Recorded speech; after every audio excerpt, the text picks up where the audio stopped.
ओम नमश्चंडिकायै। श्रीमद्देवी भागवत महापुराण अथाष्टमोऽध्यायः प्रथम स्कन्धः। ऋषय उचुः संदेहोऽत्र महाभाग कथायां तु महाद्भुतः वेदशास्त्रपुराणैश्च निश्चितं तु सदा बुधैः। ऋषिगण बोले, हे महाभाग, हमें इस कथानक में महान अद्भुत संशय है। हे महामते, वेदों, शास्त्रों, पुराणों तथा बुद्धिमान लोगों की सदा से ही यह अवधारणा रही है कि ब्रह्मा, विष्णु तथा शंभु ये तीनों देवता सनातन हैं और इस ब्रह्मांड में इनसे बढ़कर अन्य कोई नहीं है। ब्रह्मा जगत का सृजन करते हैं, विष्णु पालन करते हैं और शंकर प्रलय करते हैं।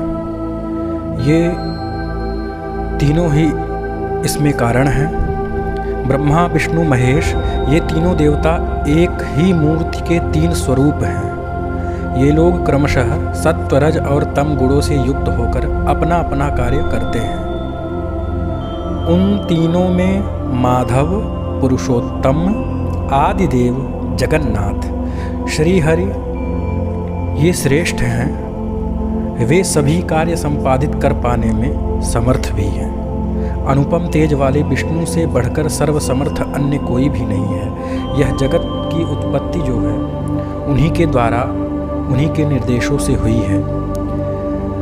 उन जगतपति विष्णु को योग माया ने विवश करके भला कैसे सुला दिया। उस समय उन विष्णु की चेतना कहाँ चली गई थी और उनके जीवन की चेष्टा कहाँ विलुप्त हो गई थी। हे महाभाग, यह महान संदेह उपस्थित है। आप इस विषय में यथोचित बताने का कृपा करें। जिस शक्ति के विषय में आप पहले ही बता चुके हैं कि उसने भगवान विष्णु को भी पराभूत कर दिया था, वह कौन सी शक्ति है? वह शक्ति कहाँ से उद्भूत हुई है? शक्ति संपन्न कैसे हुई तथा उसका स्वरूप क्या है? हे सुब्रत, यह सब हमें स्पष्ट रूप से बतलाइए। जो विष्णु हैं वे तो सबके ईश्वर हैं, वासुदेव हैं, जगत के गुरु हैं, परमात्मा भी हैं, आनंद स्वरूप सच्चिदानंद की साक्षात मूर्ति हैं, सब कुछ करने में समर्थ, कर्तुम अकर्तुम अन्यथा कर्तुम सर्वसमर्थ विभु, सबका पालन करने वाले हैं, सभी चराचर जगत का सृजन करने वाले, रजोगुण से रहित, सर्वव्यापी और पवित्र भी हैं। वे परात्पर विष्णु निद्रा की परतंत्रता में कैसे आबद्ध हो गए? हे परंतप, हमें इस प्रकार आश्चर्यजनक संदेह है। हे सूत, हे व्यास शिष्य, हे महामते, आप अपने ज्ञान रूपी खड्ग से हमारा यह संदेह काट दीजिए, नष्ट कर दीजिए। सूत जी बोले, हे मुनिजन, इस चराचर जगत में कौन ऐसा है जो इस शंका का समाधान कर सके, जबकि ब्रह्मा के पुत्र सनकादि मुनि तथा नारद, कपिल आदि भी इस विषय में मोहित हो जाते हैं। हे मुनिश्रेष्ठ, हे महाभाग, तब इस जटिल समस्या के समाधान में मैं क्या करूं? देवताओं में भगवान विष्णु ही सर्वव्यापी हैं, सभी भूतों के रक्षक हैं। उन्हीं से इस चराचर जगत की सृष्टि हुई है। वे सभी देवता परात्पर परमात्मा को नमस्कार करके नारायण, ऋषिकेश, वासुदेव, जनार्दन के रूप में उनकी ही उपासना करते हैं। कुछ लोग महादेव, शंकर, शशिशेखर, त्रिनेत्र, पंचवक्त्र, शूलपाणि और वृषभध्वज के रूप में उन्हीं की ही उपासना करते हैं। सभी वेदों में भी त्र्यंबक, जिन्हें त्र्यंबक कहा गया, कपर्दी, पंचवक्त्र, गौरी देहार्धधारी, कैलासवासी, सर्वशक्ति समन्वित, भूतगणों से सेवित तथा दक्ष यज्ञ विध्वंसक आदि नामों से उनका गुणगान किया करते हैं। हे महाभागों, वैदिक विद्वान लोग सूर्य आदि नामों से भी नित्य प्रातः, सायं और मध्याह्न काल में संध्या करते समय विविध प्रकार की स्तुतियों से उन्हीं की ही प्रार्थना करते हैं। सभी वेदों में सूर्योपासना श्रेष्ठ कही गई है तथा उन महात्मा का नाम परमात्मा कहा गया है। वेदों में वेदज्ञों द्वारा अग्निदेव की स्तुति की गई है। वह त्रिलोकेश, इंद्र, वरुण और अन्यान्य देवताओं की भी स्तुति की गई है। वहाँ वेदों में जिस प्रकार गंगा अनेक धाराओं से विद्यमान रहती है, प्रवाहित होती है, उसी प्रकार महर्षियों द्वारा भगवान विष्णु सभी देवताओं में विद्यमान बताए गए हैं।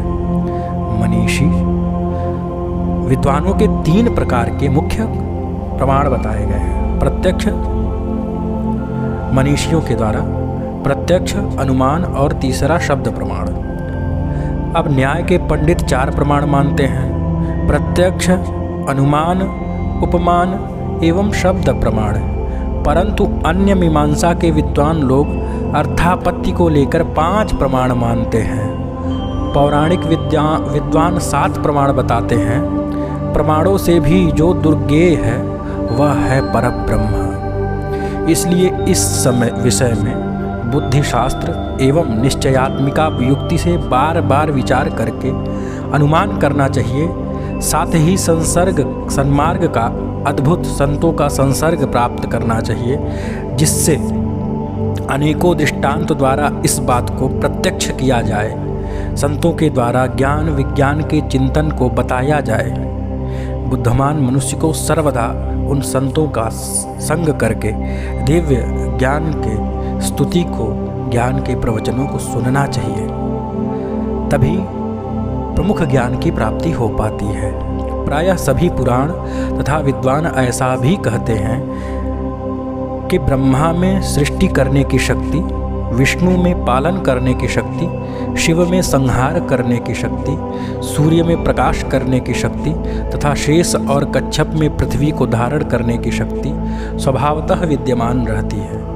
इस प्रकार एकमात्र वे आद्या शक्ति ही अनेकों रूपों में व्याप्त रहती हैं सभी में। वे ही अग्नि में दाहकत्व शक्ति तथा वायु में संचार शक्ति, कुंडलिनी शक्ति और शिव में भी शव, अगर शिव में भी शक्ति ना हो तो वह शव बन जाते हैं। विद्वान लोग शक्तिहीन जीव को निर्जीव एवं असमर्थ कहते हैं। अतएव हे मुनिजनों, ब्रह्मा से लेकर दृढ़ पर्यंत सभी पदार्थ इस संसार में शक्ति के बिना सर्वथा हेय हैं, क्योंकि स्थावर जंगम सभी जीवों में वह शक्ति ही काम करती है। यहाँ तक कि शक्तिहीन पुरुष पर विजयी होने, चलते फिरते तथा भोजन करने में भी सर्वथा असमर्थता होती है। यह सर्वत्र व्याप्त रहने वाली आदि शक्ति ही ब्रह्म कहलाती है।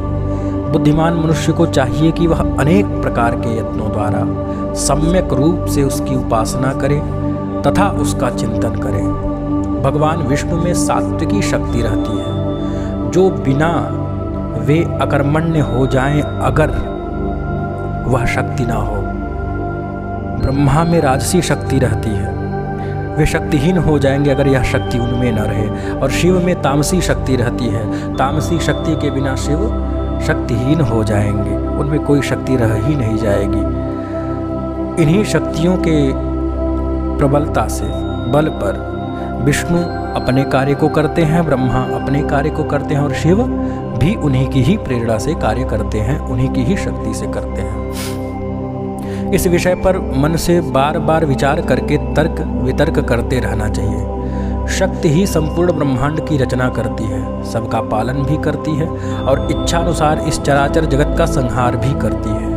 उसके बिना विष्णु, शिव, इंद्र, ब्रह्मा, अग्नि, सूर्य और वरुण कोई भी अपने कार्य में किसी प्रकार भी समर्थ नहीं हो सकता। वे देवगण शक्ति युक्त होने पर ही अपने अपने कार्यों को संपादित करते रहते हैं। प्रत्येक कार्य कारण में वही शक्ति प्रत्यक्ष दृष्टिगोचर होती है। मनीषी पुरुषों ने शक्ति को सगुणा और निर्गुणा भेद से 2 प्रकार का बताया है।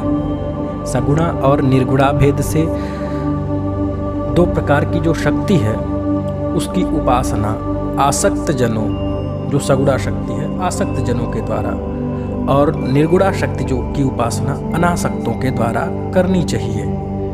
धर्म, अर्थ, काम, मोक्ष, इन चारों पदार्थों की स्वामिनी वे ही निर्विकार शक्ति भी है।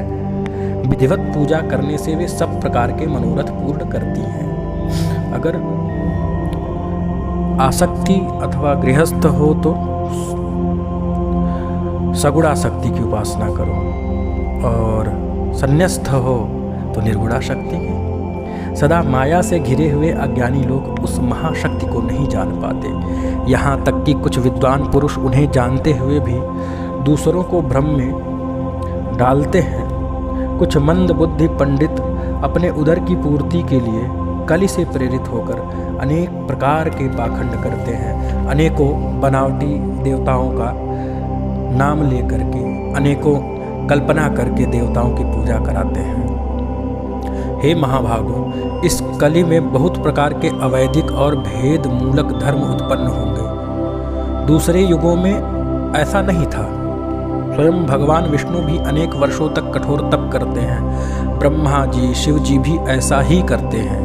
ये तीनों देवता निश्चय ही किसी का ध्यान करते हुए कठिन तपस्या करते हैं। इसी प्रकार अपनी इच्छाओं की पूर्ति के लिए यह ब्रह्मा, विष्णु, महेश, यह तीनों देवता अनेक प्रकार के यज्ञ सदा करते रहे हैं। वे उन पराशक्ति ब्रह्मा नाम वाली परमात्मिका देवी को नित्य एवं सनातन मानकर सर्वदा मन से उन्हीं का ध्यान करते हैं।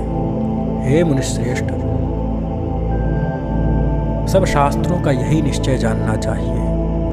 दृढ़ निश्चयी विद्वानों के द्वारा वे आदिशक्ति ही सदा सेवनीय है। तस्मात् शक्ति सदा सेव्या विद्वद्भिः कृत निश्चयई निश्चयः सर्वशास्त्राणाम ज्ञातव्यो मुनिसत्तमाः। यह गुप्त रहस्य मैंने कृष्ण द्वैपायन से सुना, जिसे उन्होंने नारद जी ने अपने पिता ब्रह्मा जी से और ब्रह्मा जी ने भगवान विष्णु के मुख से सुना था। इसलिए विद्वान पुरुष को चाहिए कि वे न तो किसी अन्य की बात सुने और न माने, तथा दृढ़ प्रतिज्ञ होकर सर्वदा शक्ति की ही उपासना करें। शक्तिहीन असमर्थ पुरुष का व्यवहार तो प्रत्यक्ष ही देखा जाता है कि वह कुछ कर नहीं पाता। इसलिए सर्वव्यापिन आदि शक्ति जगत जननी भगवती को ही जानने का प्रयत्न करना चाहिए।